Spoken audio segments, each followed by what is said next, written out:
بسم اللہ الرحمن الرحیم۔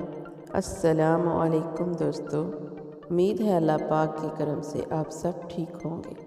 ایک نئی اور زبردست کہانی کے ساتھ حاضر ہوں، تو چلیں شروع کرتے ہیں کہانی۔ میڈم، کلینر نے جھک کر قدرے اونچی آواز لگائی تو شبی میڈم ہڑبڑا کر جاگی۔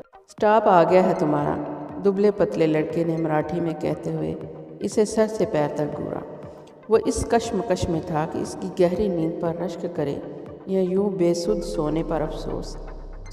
سوری، سیٹ کی پوچھ سے ٹیکا ہٹا کر دوپٹہ درست کرتے ہوئے وہ ہکلائی۔ بس کے دیگر مسافر اسے بری طرح گھور رہے تھے۔ وہ جی بھر کر شرمندہ ہوئی۔ سوری، ایک بار پھر معذرت کرتے ہوئے وہ سریت سے بس سے نیچے اتری۔ ڈرائیور جیسے اس کے باہر نکلنے کا ہی منتظر تھا، ایک کرخت آواز اور دھوئیں کے غبار کے ساتھ بس آگے بڑھ گئی۔ وہ ابھی پوری طرح حواسوں میں لوٹی بھی نہیں تھی کہ ایک نئی ابتدا اس کے سر پر آن کھڑی ہوئی۔ اسے تنہا بس سے نکلتے دیکھ کر 4-5 آٹو رکشہ اور پرائیویٹ ٹیکسی ڈرائیور دوڑے اس کے پاس آئے تھے۔ وہ سارے ہی مراٹھی اور کچھ ٹوٹی پھوٹی انگلش میں اس کی منزل کا پتہ پوچھ کر اسے منزل تک پہنچانے کی پیشکش کر رہے تھے۔ اسکول، کالج کی پکنک اور ٹرپس کے بعد یہ پہلا موقع تھا جب وہ ممبئی سے باہر نکلی تھی، وہ بھی تنہا۔ کالج کے لیے روز بس کے سفر کی عادی تھی، سو اس قسم کے حالات سے نپٹنا بھی جانتی تھی۔ وہ چہرے پر سختی اور درشتی لیے لب بھیجے آگے بڑھتی رہی، اپنی سیاہ زلاٹو ڈرائیونگ سیٹ پر محو گفتگو جہاں کی بھٹکتی نظر اس کی طرف گئی۔ لائٹ بلو جیکنگ اور مسٹرڈ ڈیلو کرتے پر سفید دوپٹہ اس نے سر اور شانے کے گرد جس انداز میں لپیٹ رکھا تھا، وہ اس کے ہم قوم ہونے کا اعلان کر رہا تھا۔ جہاں نے اس کے دائیں بائیں اور پیچھے اس کے ساتھی مسافروں کو تلاش کیا، مگر وہ تنہا ہی نظر آئی۔ ان پانچوں میں سے ایک لفنگا ڈرائیور اس کے چہرے کے قریب جا کر کچھ کہہ رہا تھا۔ وہ اپنی جگہ سہم کر تھم گئی۔ اسے ایک لمحے میں اس کی کمزوری سب پر ظاہر ہو گئی تھی۔ وہ سارے ایک ساتھ کہکا مار کر ہنس پڑے۔ میں 5 منٹ بعد کال کرتا ہوں۔ اس نے دوسری طرف کا جواب سنے بنا ہی فون بند کر دیا اور باہر نکل کر دروازہ زوردار آواز کے ساتھ بند کیا۔ قدرے فاصلے پر ہونے کے باوجود بھی وہ سب آواز کی سمت گھوم گئے۔ کب سے انتظار کر رہا ہوں اور تم فون کیوں نہیں اٹھا رہی ہو؟ وہ غصے سے کہتا ہوا اس کی سمت بڑھا تھا۔ شبی کے چہرے پر پھیلے خوف و دہشت کی جگہ تحیر نے لے لی، جبکہ ڈرائیوروں کے چہرے سے شکار کو پھانس لینے والی خوشی غائب ہو گئی۔ اب چلو بھی، گھر سے فون پر فون آ رہے ہیں۔ اس نے ہاتھ بڑھا کر اسے پاس بلایا۔ ان پانچوں نے دور ہٹ کر اس کے لیے آگے جانے کا راستہ بنایا۔ وہ تیز قدم اٹھاتی ہوئی ان کے درمیان سے نکل کر جہاں کے قریب آئی۔ ساتھ چلو۔ جہاں کی سرگوشی پر اجنبی کی بات کا مطلب سمجھ کر وہ اس کے ساتھ قدم سے قدم ملاتے ہوئے گاڑی تک آئی۔ ابھی وہ گاڑی کے پاس ہی پہنچے تھے کہ جہاں کے فون کی بیل بجنے لگی۔ مام کالنگ۔ جہاں کی فون ریسیو کرنے سے پہلے شبی نے اسکرین پر دیکھ لیا تھا۔ اچانک فون کیوں کٹ کر دیا؟ دوسری طرف سے اتنی اونچی آواز میں کہا گیا کہ شبی نے بھی صاف سنا۔ ایک ایمرجنسی آ گئی تھی مما، جہاں نے ذرا پرے جا کر آہستہ سے کہا۔ ایمرجنسی؟ اب کیا ہو گیا؟ ادھر سے پریشانی بھرا سوال آیا۔ کچھ خاص نہیں مما۔ ارے طبیعت تو ٹھیک ہے تیری؟ لوز موشن تو نہیں ہو رہے؟ راستے کا کھانا کھانے سے منع کیا تھا تمہیں۔ مما نے ایمرجنسی کا مطلب خوب نکالا تھا۔ مما، وہ احتجاجاً دبی آواز میں چیخا، گاڑی خراب ہو گئی۔ ارے ایکسیڈنٹ تو نہیں کر بیٹھا؟ مجھے کچھ ہوا ہے نہ گاڑی کو کچھ ہوا ہے۔ سارا زمانہ میری ڈرائیونگ کا قائل ہے۔ پتہ نہیں آپ کب یقین کریں گی۔ تو سچ بتا پھر مجھے۔ جہاں نے نظر بظاہر بے نیاز مگر سب سنتی شبی پر ڈالی۔ اس کی مما دراصل اسے سہیلی کی طرح ٹریٹ کرتی تھی اور انہیں ہمیشہ سارے حوال بھی سہیلی والی تفصیل میں درکار ہوتے تھے۔ جہاں نے انہیں مختصراً اصل قصہ سنایا۔ کہاں جا رہی ہے وہ لڑکی تنہا؟ اس سے پوچھ، اگر کہیں قریب ہی میں گھر ہے تو اسے گھر تک پہنچا دیں۔ ادھر سے حکم آیا۔ جی مما، وہ تحمل اور سعادت مندی سے بولا۔ جی مما نہیں، اسے گھر چھوڑنے کے بعد مجھے کال کر۔ چل، تیرے ابو مجھے آوازیں لگا رہے ہیں۔ اللہ حافظ۔ دوسری طرف سے فون بند ہونے پر جہاں نے ایک گہری سانس لی اور شبی کی طرف پلٹا۔ باتوں سے تو مما نہیں اماں لگتی ہیں، شبی نے دل میں سوچا۔ میری مدد کرنے کے لیے شکریہ۔ شبی کا شکریہ اس نے مسکرا کر قبول کیا۔ بستی اور آبادی یہاں سے بہت دور ہے۔ مجھے یہاں سے دوسری بس لینی ہے، چونکہ وہ ان دونوں کی گفتگو سن چکی تھی، اس لیے وہ سمجھ گئی تھی کہ وہ کیا کہنا چاہ رہا ہے۔ جگہ کا نام بتاؤ، میں بس کی ٹائمنگ پوچھ کر آتا ہوں۔ شبی نے نام بتایا جو اس نے بھی چند گھنٹوں پہلے پہلی بار سنا تھا، اور اب یہ نام ہمیشہ کے لیے درد سے منسوب ہو گیا تھا۔ ممبئی گوا شاہراہ پر وہ چھوٹا سا اسٹاپ تھا جہاں اسٹیٹ ٹرانسپورٹ کی اور نجی بسیں رکتی تھیں۔ جہاں بس کی ٹائمنگ پوچھنے گیا تو وہاں کھڑے کھڑے اطراف کا جائزہ لیتی شبی کو اچانک پیاس کا احساس ہوا، اور پیاس کے ساتھ ہی پانی کی بوتل اور بیگ یاد آیا تو اس کی چیخ نکل گئی۔ نہیں، اس نے منہ کر سڑک کی طرف دیکھا جہاں کچھ دیر پہلے بس غائب ہوئی تھی۔ خوف اور خدشات کے مارے وہ بیگ گود میں رکھے جاگتی رہی تھی، لیکن اللہ کی نعمتوں میں سے ایک نیند جو کہتے ہیں سولی پر بھی آ جاتی ہے، اس پر بھی مہربان ہو گئی تھی۔ اس کی بغل والی سیٹ پر بیٹھی خاتون جب اپنی منزل پر اتری تو اس نے اپنا بیگ خالی سیٹ پر رکھ دیا، اور جس ہڑبڑاہٹ میں وہ بس سے اتری تھی اسے بیگ کا خیال ہی نہیں آیا۔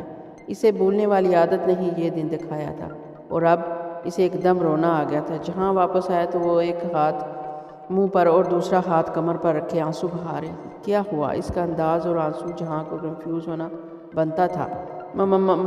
میرا بیگ، مارے صدمے کے الفاظ بھی ڈھنگ سے ادا نہیں ہو رہے تھے۔ کیا؟ میرا بیگ بس میں ہی چھوٹ گیا۔ وہ چہرہ صاف کر کے سنبھلی۔ فون، ایڈریس، والیٹ سب اسی میں ہیں۔ اس نے پھر پلٹ کر راستے کو دیکھا۔ اب کیا کروں؟ اپنے پرانے ریکارڈ کے مد نظر اس نے بڑی ہوشیاری اور سمجھداری سے ایڈریس ڈائری میں لکھنے کے بعد اپنے فون پر اس کی تصویر بھی لے لی تھی، اور اب ایڈریس، فون، ڈائری سب ایک ہی ساتھ گوا بیٹھے تھے۔ اس کا اگلا سٹاپ کیا ہے؟ جہاں نے پوچھا۔ یاد نہیں۔ آخری سٹاپ کیا ہے؟ رتنا گری۔ بکنگ آفس، کلینر، ڈرائیور، کسی کا فون نمبر یاد ہے؟ اتنا تو جہاں نے دیکھا تھا کہ وہ بس اسٹیٹ ٹرانسپورٹ کی نہیں تھی۔ بی بی کی ذمہ داری کا مظاہرہ سامنے تھا، سو اسے اپنا سوال بڑا ہی فضول لگا۔ شبی نے جلدی سے اپنی دائیں آستین اوپر کی اور کلائی پر بندی گھڑی کے ڈال کے نیچے سے طے کیا ہوا پتلا سا کاغذ نکالا۔ وہ بس کا ٹکٹ تھا۔ روزانہ کالج کے لیے بس سے سفر کے دوران یوں تو وہ سیمائی پاس استعمال کرتی تھی، لیکن کبھی کبھار جب ٹکٹ لینے کی نوبت آتی تو وہ ٹکٹ یوں ہی سنبھالا کرتی تھی، کیونکہ اس سے کبھی کبھار میں بھی اس نے یہ طریقہ استعمال کرنے سے پہلے بس اسٹاپ پر کھڑے ٹکٹ چیکر کو کئی بار جرمانہ ادا کیا تھا۔ اس نے مہین کاغذ کھول کر جہاں کے آگے کیا۔ اس پر بس نمبر اور سیٹ نمبر کے ساتھ ٹریول ایجنسی کا نام اور دادر آفس فون نمبر تحریر تھا۔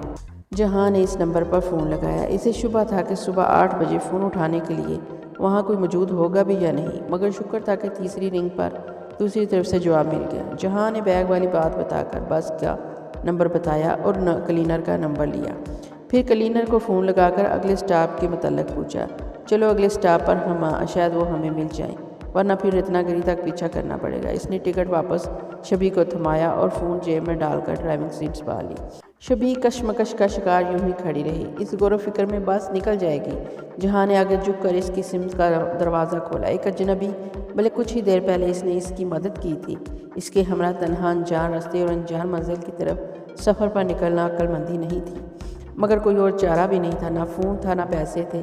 کچھ دیر پہلے والا منظر بھی ابھی یاد میں تازہ تھا۔ اس جگہ رکنے، کسی اور سے مدد طلب کرنے یا تنہا ہی کچھ کرنے سے بہتر تھا وہ اس چند منٹوں کے شناسا کی مدد قبول کر لیتی۔ یا اللہ میری مدد کرنا، پیپر سپرے بھی بیگ میں ہے۔ اس نے آنکھیں میچ کر آسمان کی طرف سر اٹھا کر دعا کی، پھر دعائیں پڑھتے اور جھجکتے ہوئے کھلے دروازے سے اندر سیٹ پر آ بیٹھی۔ سیٹ بیلٹ، جہاں نے بیلٹ کی طرف اشارہ کرتے ہوئے کہا۔ اولا، اوبر اور ٹیکسی کے بعد یہ پہلا موقع تھا کہ وہ کسی گاڑی میں، وہ بھی ایس یو ڈی کی فرنٹ سیٹ پر بیٹھی ہوئی تھی۔ شبی کی بیلٹ لگانے کے بعد جہاں نے گوگل میپ میں بس کا اگلا سٹاپ سیٹ کیا اور فون سٹینڈ پر لگا کر گاڑی سڑک پر ڈال دی۔ شبی دروازے سے لگی بیٹھی تھی، گود میں رکھے ہاتھوں کی انگلیوں کو مروڑتے ہوئے۔ اس کا اضطراب صاف ظاہر تھا۔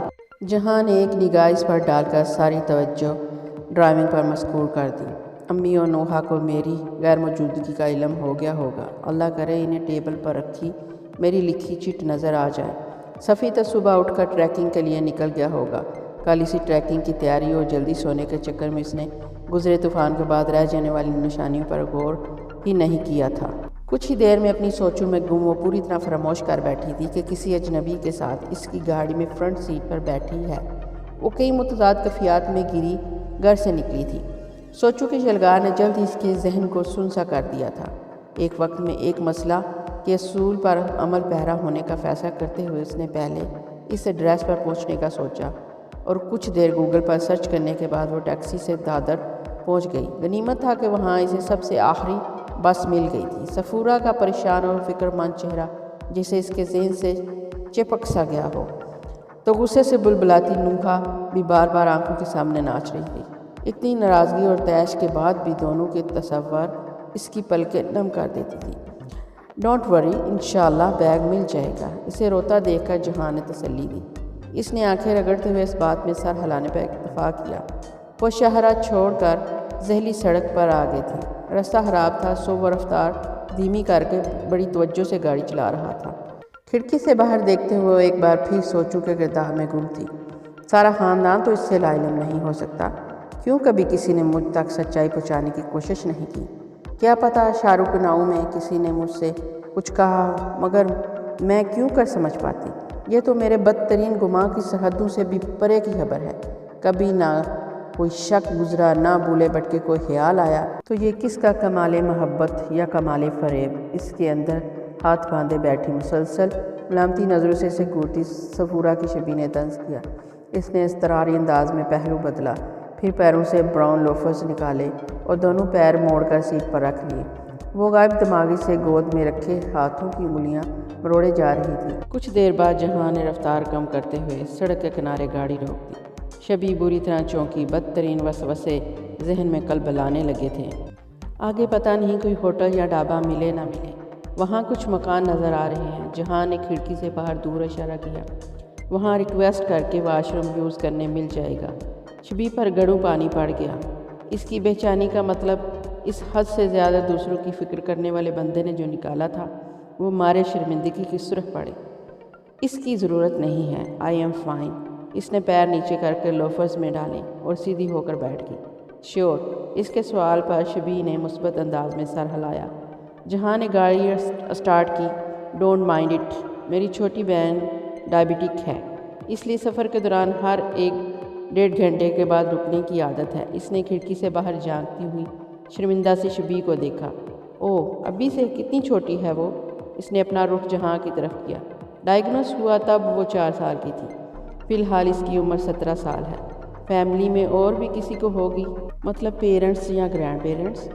ابو کو ہے۔ اب وہ گردن موڑے کھڑکی کے باہر نہیں دیکھ رہی تھی، اب اس کی نظر و توجہ سڑک پر تھی۔ وہ دونوں اب لب بستہ اپنے اپنے خیال میں گم تھے۔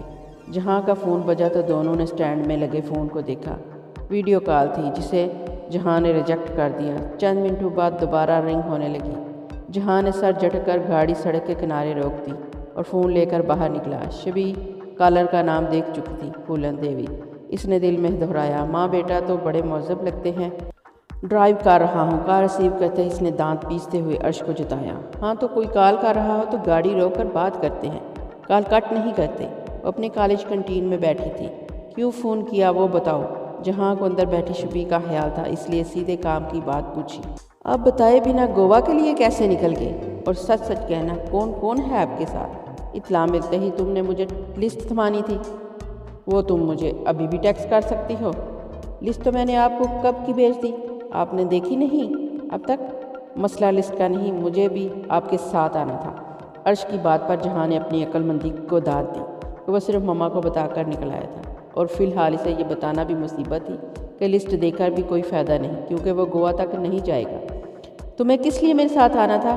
غور سے سنیں۔ عرش نے سینڈوچ کا لقمہ توڑ کر منہ صاف کیا۔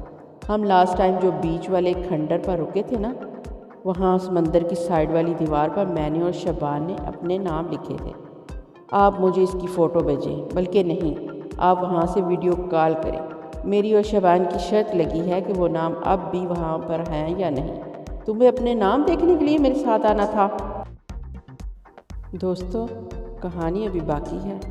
اس مزیدار سی کہانی کا اگلا حصہ انشاءاللہ جلد ہی لے کر آپ کی خدمت میں حاضر ہوں گی۔ تب تک کے لیے اپنی دعاؤں میں یاد رکھیے گا اور پلیز مجھے سپورٹ کریے گا۔ اللہ حافظ، پھر ملاقات ہوگی انشاءاللہ جلد ہی۔